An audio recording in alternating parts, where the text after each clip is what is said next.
2 దశాబ్దాల సుదీర్ఘమైన రాజకీయ జీవితం వల్లభనేని వంశీది. ఆయన 2004లో విజయవాడ పార్లమెంట్ టికెట్ ఆశించారు. కానీ టీడీపీ నుంచి అశ్వినీదత్ దక్కించుకున్నారు. వంశీ ఆ ఎన్నికల్లో పార్టీ తరపున ప్రచారం చేసి పెట్టారు.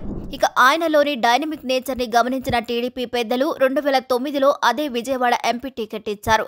కానీ ఓటమి పాలు అయ్యారు. ఈ 2 సార్లు కాంగ్రెస్ తరపున లగడపాటి రాజగోపాల్ ఎంపీగా గెలిచారు. ఇక 2014లో ఆయనకు గన్నవరం అసెంబ్లీ టికెట్ ఇస్తే మంచి మెజార్టీతో గెలిచారు. 2019లో వైసీపీ ఊపులో సైతం ఆయన తన సీటుని నిలబెట్టుకుని శభాష్ అనిపించుకున్నారు. ఇన్ని చేసినా ఆయన 2019 తర్వాత వైసీపీలోకి చేరడమే రాజకీయంగా తీసుకున్న రాంగ్ డెసిషన్ అని ఆయన గురించి తెలిసిన వారు చెప్తుంటారు. అయితే అప్పటికీ అది కరెక్ట్ డెసిషన్ అనేవారు కూడా లేకపోలేదు. మొత్తానికి వైసీపీలో చేరి వంశీ బాగుకున్నది ఏమిటి అంటే జైలు జీవితం అని బాధపడేవారు ఉన్నారు. జైలు నుంచి కొద్ది నెలల క్రితం బయటకొచ్చిన వంశీ ఊసు మాత్రం ఎక్కడా లేకుండా పోయింది. ఆయన ఏం చేస్తున్నారు అన్నది కూడా తెలియడం లేదు.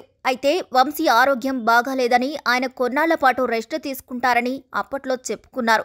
ఇవన్నీ పక్కన పెడితే వంశీ రాజకీయంగా ఏం చేస్తారు అన్నది ఇంకోవైపు చర్చగా ఉంది. గన్నవరం నుంచి 3 సార్లు పోటీ చేసి 2 సార్లు గెలిచిన వంశీకి అక్కడ నుంచి పలుకుబడి ఉంది. ఆయన అనుచరులు, అభిమానులు ఎక్కువ మంది ఉన్నారు. వైసీపీ కూడా గన్నవరం ఇన్ఛార్జి విషయంలో వంశీనే అనుకుంటూ ముందుకు సాగుతుంది. ఇక చూస్తే కనుక వంశీ ఏకంగా 3.5 నెలల పాటు జైలు జీవితం అనుభవించారు. ఈ సమయంలో ఆయన అనారోగ్యం పాల్పడ్డారు. జైలు నుంచి వచ్చిన వెంటనే జగన్ని కలిసి ధన్యవాదాలు చెప్పారు. జైల్లో ఉన్నప్పుడు తనను పరామర్శించినందుకు అలా మర్యాదపూర్వకమైన భేటీనే అయ్యారు తప్ప రాజకీయంగా కాదని అప్పట్లో చెప్పుకున్నారు.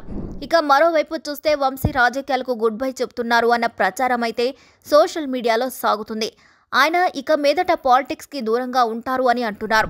కుటుంబ సభ్యులైతే రాజకీయాల జోలికి పోవద్దని ఒత్తిడి తెస్తున్నారని అంటున్నారు. అంతేకాదు శ్రేయోభిలాషులు కానీ, ఆయన హితాన్ని కోరేవారు కానీ ఇదే మాట చెప్తున్నారట. వ్యాపారాలు చేసుకోమని సూచిస్తూనే ఇక రాజకీయాలకు ఫుల్ స్టాప్ పెట్టేయడం బెటర్ అని అంటున్నారట. దీంతో వంశీ కూడా కొత్త ఆలోచనలు చేస్తున్నారని ప్రచారం అయితే సాగుతుంది. అయితే వంశీ ఆరోగ్యం కుదుటపడిన తర్వాత తప్పకుండా గన్నవరం అసెంబ్లీ నియోజకవర్గానికి వస్తారు అని అభిమానులు అంటున్నారు. ఆయనకు కండిషన్లతో కూడిన బెయిల్ రావడం వల్లనే రాజకీయాల నుంచి మాట్లాడటం లేదు తప్ప ఆయన గుడ్ బై కొట్టరని, ఫైటర్గానే ఉంటారని అంటున్నారు.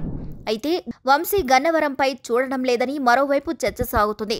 ఇక వైసీపీ మాత్రం ఎవరిని ఇన్ఛార్జిగా పెట్టలేదు అంటే వంశీ మీద నమ్మకంతోనే అంటున్నారు. మరి వంశీ రాజకీయాలకు దూరంగా ఉంటారా, లేక కొన్నాళ్లు ఆగి సంచలనం రేపుతారా అన్నది చూడాలి.